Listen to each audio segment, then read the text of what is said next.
우영으로 만난 A는 제 눈에는 겉으로 보기엔 전혀 부러울 게 없는 삶처럼 보였습니다.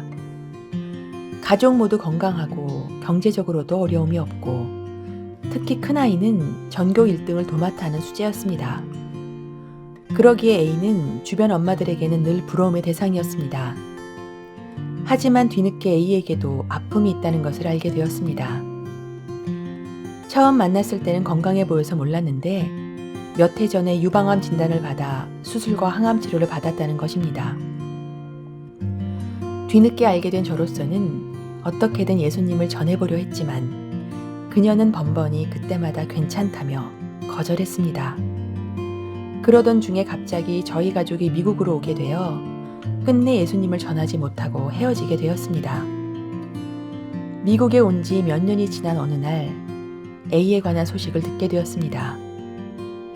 유방암이 재발했다는 것입니다. 병문안을 다녀온 친구가 그녀의 달라진 근황을 전했습니다. 세상 모든 걸 가진 것 같이 늘 여유롭게 웃던 그녀가 지금은 원망과 분노로 가득하다는 것입니다. 투병이 길어지다 보니 자신은 모든 게 변해만 가는데 세상은 여전히 잘 돌아가고 남편과 아이들조차 이젠 이 상황이 익숙해져서인지 그들의 일상이 우선이 되어 간다는 것이 너무도 화가 나고 서운하다는 것입니다. 병문안을 간 친구는 그녀의 분노가 너무 커서 차마 그날은 예수님을 전할 수 없었다고 합니다. 그 소식을 들은 제 마음이 무거워졌습니다. 그런 부담감을 가지고 얼마 지나지 않은 어느 날 새벽, 그녀에게 예수님을 전하라는 마음을 강하게 주셨습니다. 시간이 왠지 얼마 남지 않은 것 같은 급박함도 느꼈습니다. 더 이상 지체할 수 없었기에 제 마음을 담아 복음 편지를 문자로 쓰기 시작했습니다. 또 거절할 거라는 믿음이 컸는지 보내기 버튼을 누르기 전까지 제겐 무엇보다도 용기와 담대함이 필요했습니다. 그녀가 제가 보낸 문자를 읽었다는 것은 확인할 수 있었지만 제겐 그 어떠한 답장도 오지 않았습니다. 그리고 며칠 후 그녀가 세상을 떠났습니다. 전하는 것이 늦지 않아 다행이었다라는 마음과 함께 그녀의 마음을 확인할 수 없는 안타까움과 슬픔이 밀려왔습니다. 그런데 장례를 치른 뒤 며칠 후 다른 학부모로부터 한 통의 문자를 받았습니다.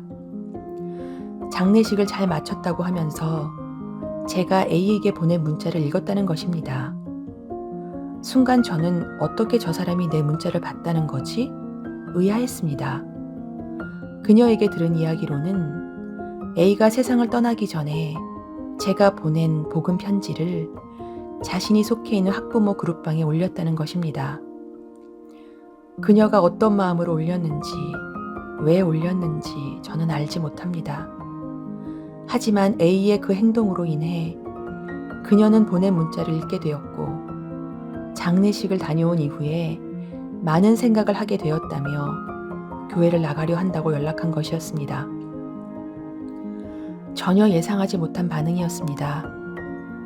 늘 예수님을 전하려 할 때마다 거절하던 A가 다른 누군가에게 복음의 통로 역할을 하고 떠난 것입니다.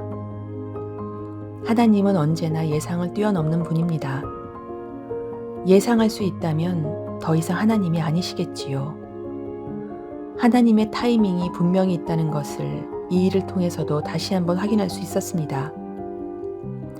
부르심 앞에 순종함으로 하나님의 기쁨이 제 기쁨이 되는 남은 인생 되기를 소망합니다. 사만사는 사연으로 만나는 사람들입니다. 하나님이 행하신 일들을 사연으로 보내주시면 더삼 메신저 나레이터 분들의 목소리로 귀한 사연을 공유합니다. 여러분께 행하신 하나님의 일하심을 나누어 주세요. 간증 사연을 보내주실 이메일 주소는 thepsalm2020@gmail.com입니다. 여러분의 많은 관심과 참여 부탁드립니다. 감사합니다.